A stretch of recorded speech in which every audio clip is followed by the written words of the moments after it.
Nominee एक ऐसा शब्द जिससे हम आए दिन दो चार होते ही रहते हैं। बैंक अकाउंट खोलना, बैंक में लॉकर खोलने हो, पीपीएफ की अकाउंट खोलना हो या कोई इंश्योरेंस पॉलिसी सब्सक्राइब करना हो, हर जगह हमें नॉमिनेशन की प्रक्रिया से गुजरना होता है। कौन है ये नॉमिनी, क्या है उसके कर्तव्य और उत्तरदायित्व, इसका स्टेटस क्या है, और क्या नॉमिनी संपत्ति का ओनर हो सकता है। आज हम इन सब प्रश्नों के जवाब तलाशने की कोशिश करेंगे। नमस्कार दोस्तों, आप सभी का स्वागत है आज के इस वीडियो में। आज हम चर्चा करेंगे नॉमिनी। नॉमिनी कौन होता है? नॉमिनी किसी व्यक्ति द्वारा नामित एक अन्य व्यक्ति होता है जो कि पहले व्यक्ति के मृत्यु के पश्चात उसके बैंक में, इंश्योरेंस कंपनी के साथ या उसके पीपीएफ में या किसी अन्य फाइनेंशियल इंस्टीट्यूट के साथ जो उसके डिपॉजिट्स हैं उनके प्रोसीड्स को क्लेम करता है और उनको रिसीव करता है। सीधे शब्दों में कहें तो उनके खातों में पड़े पैसे को क्लेम करता है और रिसीव करता है। तो क्या ये पैसे उसके हो जाते हैं? उत्तर है नहीं। नॉमिनी का जो स्टेटस है, नॉमिनी की जो पोजीशन है, वो ट्रस्टी की है। नॉमिनी एक ट्रस्टी होता है और उसका काम सिर्फ पैसे को क्लेम करना, रिसीव करना और उसके बाद उस व्यक्ति जो कि जिसकी मृत्यु हो चुकी है उसके वसीयत के अनुसार या फिर सक्सेशन लॉज के अनुसार उस पैसे को पास ऑन कर देना है जो उत्तराधिकारी हैं उन पे, या फिर वसीयत में जो व्यक्ति को उसने बेनिफिशियरी बनाया है उस व्यक्ति के नाम से उस पैसे को पास ऑन कर देना है। ये काम है नॉमिनी का। फिर नॉमिनी बनाने की ज़रूरत क्यों पड़ती है? नॉमिनी बनाने की ज़रूरत इसलिए है कि बैंक या फाइनेंशियल इंस्टीट्यूशंस ये चाहते हैं कि कोई एक व्यक्ति हो या दो व्यक्ति हो जिनकी संख्या निश्चित हो और उन्हें वो नॉमिनी हो जिन्हें मृत्यु के पश्चात ये सारे पैसे ट्रांसफ़र कर दिए जाएं। नॉमिनी बनाने से क्लेम सेटलमेंट का जो प्रोसेस है वो आसान हो जाता है। फ़र्ज़ करते हैं कि एक व्यक्ति है जिसके 4 या अधिक उत्तराधिकारी हैं, कई केसेस में तो 4 से ज़्यादा उत्तराधिकारी हो सकते हैं, और ये चारों या 10 बैंक या फाइनेंशियल इंस्टीट्यूशंस में पहुंचते हैं और अपने अपने शेयर्स का क्लेम करते हैं, तो कितनी बड़ी अव्यवस्था हो जाएगी। उसके बाद बैंक इनसे दुनिया भर के कागजात मांग लेगी कि इनकी मृत्यु कब हुई, आपका रिश्ते क्या है इनसे, आपके अलावा इनके कितने कितने सक्सेसर्स हैं, और इन सब चीज़ों को असर्टेन करने में बैंक को बहुत ज़्यादा समय लगता है। तो ये जो क्लेम सेटलमेंट का प्रोसेस है बैंक के लिए या इंश्योरेंस कंपनीज़ के लिए, पीपीएफ के लिए या अन्य फाइनेंशियल इंस्ट्रूमेंट्स जो इंस्टीट्यूट्स अलग अलग वित्तीय संस्थाएं जारी करती है, ये बड़ा टीडियस और लंबा हो जाता है। इसलिए नॉमिनी की व्यवस्था की गई थी। नॉमिनी कितना महत्वपूर्ण है वो सिर्फ इस घटना से जान सकते हैं कि आरबीआई कहता है कि पूरे देश में अलग अलग बैंकों में हजारों करोड़ रुपए सिर्फ अनक्लेम्ड इसलिए पड़े हैं कि उस पैसों के डिपॉजिटर ने कभी भी अपने जीवन काल में उसको तो विड्रॉ नहीं किया और ना ही उसने नॉमिनी बनाया। तो ऐसे कई केसेस में तो ये भी हो सकता है कि उनके उत्तराधिकारियों को पता ही ना हो कि उनके किसी रिश्तेदार का पैसा बैंक में पड़ा हुआ है और वो पैसा ऐसे ही अनक्लेम्ड पड़ा हुआ है और बैंक के पास ही रह जाएगा। इसलिए नॉमिनेशन की व्यवस्था की गई है। दो बातें, एक तो वो क्लेम सेटलमेंट का प्रोसेस आसान करता है, दूसरा वो एक निश्चित हो जाता है कि बैंक मृत्यु अगर किसी व्यक्ति की हो जाती है, ऐसे केस में उसके नॉमिनी को कॉन्टैक्ट कर सकती है। अब हम देखेंगे कि क्या नॉमिनी ओनर हो सकता है। अभी तक जो हमने डिस्कस किया है उससे साफ है कि नॉमिनी की जो पोजीशन है वो ट्रस्टी की है, केयर टेकर की है। पैसों को रिसीव करना है, क्लेम करना है, रिसीव करना, और उसके बाद वसीयत के अनुसार या फिर उनके उत्तराधिकारियों को पास ऑन कर देना है, ट्रांसफ़र कर देना है। तो अभी तक हमने ये देखा है कि जो नॉमिनी है वो ओनर नहीं हो सकता, परंतु एक केस है जिसमें नॉमिनी ओनर हो जाता है। उसके केस में, उस केस के बारे में मैं आगे बताऊँगा, आप अंत तक वीडियो के साथ बने रहिए। देखते हैं कि अब इनसे संबंधित हमारे देश में कानून कौन कौन से हैं। बैंक्स में जब हम एफडी करते हैं, आरडी करते हैं या करेंट अकाउंट खोलते हैं, इस तरह के खाते खोलते हैं, उसमें हम नॉमिनी नॉमिनेट करते हैं। हम किसी व्यक्ति को नामित करते हैं कि हम नामित करते हैं, वो इसलिए होता है कि जो डिपॉजिटर होता है उसके मृत्यु के पश्चात वो व्यक्ति एक अकेला व्यक्ति होगा जो कि, या 2 लोग हैं तो 2 लोग होंगे जो कि उस पैसे को, वो प्रोसीड्स को क्लेम करेंगे, रिसीव करेंगे।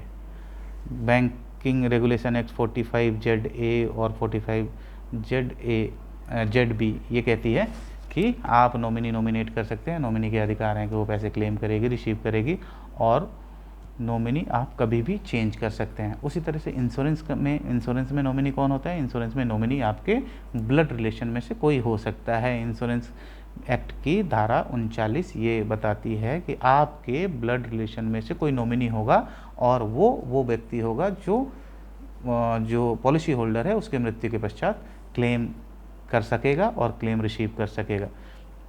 इसी तरीके से हम जब देखते हैं कि पब्लिक प्रोविडेंट फंड में अगर कोई व्यक्ति नॉमिनेट नहीं करता है, ऐसी स्थिति में अगर उसके legal heirs public provident fund में जाके क्लेम करते हैं कि हमारा किसी रिश्तेदार का ये अकाउंट है और हम उसके लीगल एयर्स हैं, तो सिर्फ उसको 1 लाख रुपए तक का भुगतान किया जाएगा, चाहे कितना भी पैसा पड़ा हो। किसी व्यक्ति ने पब्लिक प्रोविडेंट फंड में 10 लाख रुपए जमा कर दिए, परंतु जब उसके लीगल एयर्स वो पैसा क्लेम करने गए तो उन्हें 1 लाख रुपए दिया गया और उससे कम भी दिया जा सकता है। 1 लाख रुपए तक का भुगतान हो सकता है। क्यों? क्योंकि उस व्यक्ति ने किसी को भी नॉमिनी नहीं बनाया। ऐसा पब्लिक प्रोविडेंट फंड स्कीम की क्लॉज 12 सब क्लॉज 6 कहती है। अब आप देख रहे हैं नॉमिनी बनाना कितना जरूरी है। पब्लिक प्रोविडेंट फंड में तो नॉमिनी नहीं तो पैसा तो ख़त्म, मतलब 1 लाख रुपए तक ही मिलने हैं, चाहे जितने भी हों।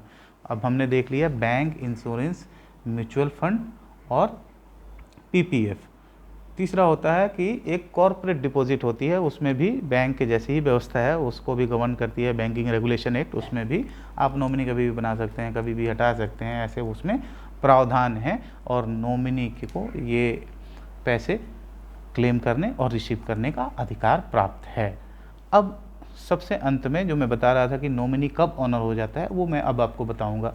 यदि आप कोई व्यक्ति स्टॉक्स में एक इन्वेस्ट करता है, स्टॉक्स अपने नाम से लेता है, शेयर्स अपने नाम से लेता है और वह किसी व्यक्ति को नॉमिनेट करता है, और यदि वो व्यक्ति की मृत्यु बिना वसीयत के हो जाती है, मतलब उसने अब कोई भी वसीयत नहीं की है, ऐसी स्थिति में जो भी शेयर्स होंगे, जो भी स्टॉक्स होंगे उस व्यक्ति के नाम से, वो उसके नॉमिनी के नाम से ट्रांसफ़र हो जाएंगे और वो ही उन शेयर्स का ओनर हो जाएगा। तो आप देख रहे हैं कि अगर आपने किसी व्यक्ति ने स्टॉक्स में इन्वेस्ट कर रखा है तो उसको वसीयत करना कितना ज़रूरी है। यदि वो चाहता है कि जिसके नाम से जो नॉमिनी है सारे पैसे उसे ही मिले, तब तो कोई दिक्कत वाली बात ही नहीं है। किंतु अगर उसके और भी उत्तराधिकारी हैं और भी उसके चाहने वाले लोग हैं जिनको वो चाहता है कि इनको भी पैसे मिलने चाहिए, तो उसे इस भ्रम में नहीं रहना चाहिए कि जो नॉमिनी है वो एक ट्रस्टी है। शेयर्स के मार्केट में, शेयर्स के मामले में ये बिल्कुल अलग हो जाता है। शेयर्स को वो गवर्न करती है कंपनीज एक्ट की धारा 109A और पब्लिक डिपॉजिट एक्ट। अब इन दोनों कानूनों में ये प्रावधान है कि जो व्यक्ति नॉमिनी होगा वही ओनर हो जाएगा। तो अभी तक हमने क्या देखा कि नॉमिनी कौन होता है? नॉमिनी एक ट्रस्टी होता है, केयर टेकर होता है। सिर्फ शेयर वाले मामले को छोड़ के नॉमिनी किसको बनाया जा सकता है? किसी को भी, इंश्योरेंस वाले मामले को छोड़ के, क्योंकि इंश्योरेंस में अगर आप दूसरे किसी को बनाते हैं तो आपको इंश्योरेबल इंटरेस्ट बताना पड़ेगा। दूसरे किसी से मुराद है कि दूसरा वो व्यक्ति जो आपके ब्लड रिलेशन में नहीं है। बाकी सब जो भी फाइनेंशियल इंस्ट्रूमेंट्स होते हैं उसमें जो नॉमिनी होता है उसका कैरेक्टर जो होता है, उसकी पोजीशन जो होती है वो ट्रस्टी की होती है। वो पैसे रिसीव करते हैं और वसीयत के अनुसार या फिर सक्सेशन लॉज के अनुसार उसके वसीयत में जो बेनिफिशियरी होती हैं उनको, या फिर उनको जो कि उसके लीगल एयर्स होते हैं, सक्सेशन लॉज के हिसाब से जो उसके उत्तराधिकारी होते हैं, उनको ट्रांसफ़र कर देता है। तो ये है। अब हमारे समाज में ये भ्रम है कि जो व्यक्ति, हमारे समाज में ऐसी मान्यता है, ऐसे लोग मानते हैं अज्ञानवश कि जिस व्यक्ति को नॉमिनेट किया गया वो मालिक हो जाता है, लेकिन ऐसी बात नहीं है। मैंने अभी तक आपको बता दिया, नॉमिनी सिर्फ एक केस में मालिक हो सकता है, शेयर्स के केस में, वो भी जब वसीयत न हो तब। बाकी सब केसेस में नॉमिनी की हैसियत ट्रस्टी की है, नॉमिनी की हैसियत केयर टेकर की है। तो ऐसी स्थिति में क्या होता है कि लोग छोड़ देते हैं अपने क्लेम, लेकिन अपना क्लेम छोड़ना नहीं है। जैसे अगर कोई हम एग्जाम्पल के तौर पे देखते हैं कि कोई एक व्यक्ति है, उसके 4 पुत्र है, उसने बड़े पुत्र को अपने बैंक अकाउंट्स के, इंश्योरेंस के, बाकी सब खातों के नॉमिनी बना रखा है और उसके मृत्यु के पश्चात वो व्यक्ति क्या करता है, वो सारे पैसे अपने पास रख लेता है और बाकी लोग सोचते हैं कि चूँकि वो नॉमिनी था तो उसको रखने का अधिकार है। ऐसा बिल्कुल नहीं है। अगर आपके साथ ऐसा होता है तो आप क्या कर सकते हैं, आप IPC की धारा 406 और 403 में मुकदमा दर्ज कर सकते हैं। 406 धारा क्रिमिनल ब्रीच ऑफ ट्रस्ट की बात कहती है, आपराधिक न्यास भंग की बात कहती है, और 403 dishonest miss appropriation of property की बात करती है। इन दोनों धाराओं में 3 साल तक की अधिकतम सज़ा हो सकती है। तो आज के लिए इतना ही। Thank you very much.